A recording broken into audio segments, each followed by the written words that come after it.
جا رہا ہے، یعنی امبیلنس ہوتا جا رہا ہے، ٹھیک ہے نا۔ اسی طرح تقسیم بلحاظ جنس و عمر 1950 میں جو ہے آبادی کے لحاظ سے پاکستان دنیا کا 14واں بڑا ملک تھا، اور 2004 میں یہ 6 نمبر پر آ گیا ہے۔ پاکستان میں جو ہے مردوں کی تعداد جو ہے وہ 51% اور عورتوں کی تعداد جو ہے 49% ہے۔ عمر کے لحاظ سے مردوں کی جو آبادی کی تقسیم ہے اور عمر کے لحاظ سے عورتوں کی آبادی کی تقسیم 14 سال کی کم عمر تک جو ہے 43.1% ہے جو مرد ہیں، 14 سال کی عمر تک جو ہے 43.2% ہے، ٹھیک ہے۔ 15 سے 64 سال کے درمیان جو ہے 53.3% ہے، 15 سے 64 سال کے درمیان جو ہے 53.6% ہے۔ اسی طرح جو ہے 65 سال سے اوپر جو ہے 3.6% جو ہے وہ مرد ہیں، 65 سال سے اوپر جو ہے 3.2% وہ جو ہے ہمارے پاس عورتیں ہیں۔ اسی طرح اب ہم بات کریں گے پاکستانی معاشرے کے خد و خال کی، ٹھیک ہے، کہ پاکستانی معاشرے میں جو ہے وہ خد و خال اس کے کیسے ہیں۔ مذہبی ہم آہنگی ہے، پاکستانی معاشرے میں مذہب کو اونچا مقام حاصل ہے۔ کل آبادی کے 97% لوگ جو ہیں وہ مسلمان ہیں، ٹھیک ہے، اور مذہبی رشتے میں ایک دوسرے سے منسلک ہیں۔ اس کے علاوہ اقلیتوں کو بھی بڑا خیال رکھا جاتا ہے۔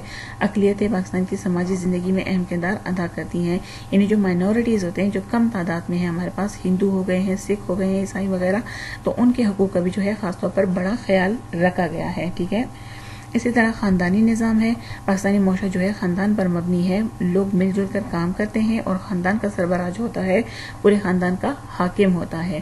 مشترکہ زبان ہے ہمارے پاس، اردو قومی زبان کا درجہ حاصل ہے اور آبادی کی اکثریت جو ہے اردو زبان کو بول اور سمجھ سکتی ہے۔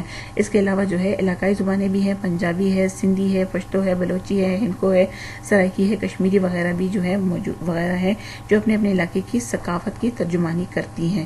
کثیر النسلی معاشرہ ہے ہمارے پاس، پاکستانی معاشرہ جو ہے کثیر النسلی معاشرہ ہے جس میں بہت سے نسلوں کے لوگ جو ہیں وہ آباد ہیں، لیکن سب پاکستانی ہونے کے ناطے ایک ہیں۔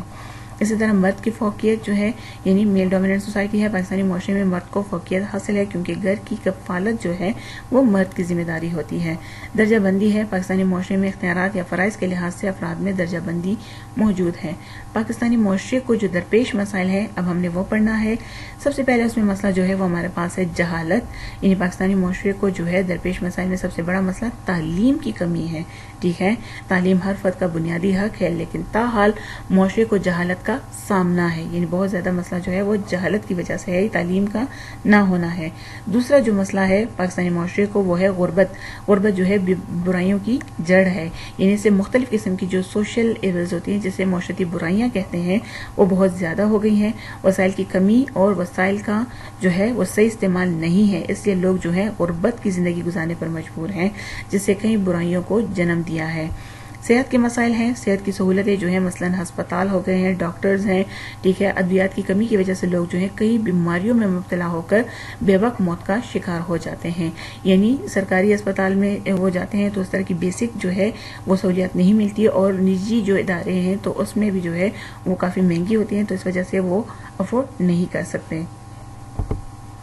اسی طرح جو ہے معاشرتی ناہمواری ہے، معاشرے میں اونچ نیچ اور نسلی نظام کی وجہ سے معاشرتی مسائل جنم لے رہے ہیں۔ دولت کی غیر منصفانہ تقسیم کی وجہ سے امیر اور غریب میں بہت زیادہ فرق جو ہے وہ پایا جاتا ہے، جو برائیوں کی جڑ ہے، ٹھیک ہے۔ یعنی اب دیکھیں وہ کہہ رہا ہے ایک غیر منصفانہ تقسیم کی وجہ سے، ٹھیک ہے، امیر اور غریب میں بہت زیادہ یعنی کلاس لائف آ گئی ہے، امیر امیر سے تر ہوتا جا رہا ہے، غریب غریب تر ہوتا جا رہا ہے، تو اس کی وجہ سے بہت زیادہ جو ہے وہ فرق آ جاتا ہے جو برائیوں کی جڑ ہے۔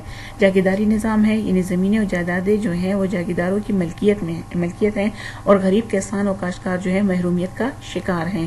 جہیز کی لعنت ہے، جہیز ایک لعنت ہے جس کی وجہ سے غریب والدین جو ہے اپنی بچوں کی شادی کے سلسلے میں انتہائی پریشان ہیں۔ اسمگلنگ اور منشیات ہے، اسمگلنگ اور منشیات نے جو ہے معاشرے کی بربادی میں اہم کردار ادا کیا ہے۔ جب تک اس عذاب سے چھٹکارا حاصل نہیں ہوتا معاشرہ جو ہے وہ خوشحال نہیں ہو سکتا۔ اسی طرح دہشت گردی ہے، معاشرے میں دہشت گردی نے ایسی بدامنی کی جو ہے فضا پیدا کی ہے کہ نہ تو کوئی محفوظ ہے نہ ہی مطمئن، اور اسی کی وجہ سے جو ہے وہ ہمارا جو ملک ہوتا ہے اس کا انٹرنیشنل لیول پہ اس کا امیج جو ہے وہ کافی خراب بھی ہو جاتا ہے۔ اسی طرح اگر ہم بات کریں تو مسائل میں سے ہمارے پاس چائلڈ لیبر بھی ہے کہ بچوں کو تعلیم دینے کی بجائے ان سے مشقت جو ہے وہ لی جاتی ہے، جو کہ نہ صرف ایک مسئلہ بلکہ برائی بھی ہے۔ اسی طرح کرپشن ہے، کرپشن یعنی اقربا پروری، میرٹ کا فقدان، کلیش آف میرٹ ہے، اور معاشرتی ناانصافی جیسے مسائل بھی جو ہے وہ معاشرے کا ناسور ہیں۔ تو جی بچوں، یہ ہمارا آج کا لیکچر تھا جس میں ہم نے باب حرم کے تدریسی مقاصد پڑھے سب سے پہلے، پھر اس کے بعد ہم نے پاکستان کی جو آبادی ہے، ٹھیک ہے، اس کے بارے میں پڑھا، شہروں اور دیہاتوں میں آبادی کا جو تناسب ہے اس کے بارے میں ہم نے پڑھا، تقسیم بلحاظ جنس و عمر، اسی طرح پاکستانی معاشرے کے خد و خال کے بارے میں، اور پھر اس کو پاکستانی معاشرے کو جو درپیش مسائل تھے اس کے بارے میں ہم نے پڑھا۔ تو امید ہے آپ کو سمجھ آ گئی ہوگی۔ آخر میں ہماری دعا ہے کہ جہاں رہیں خیریت سے رہیں۔ آپ کا بہت شکریہ۔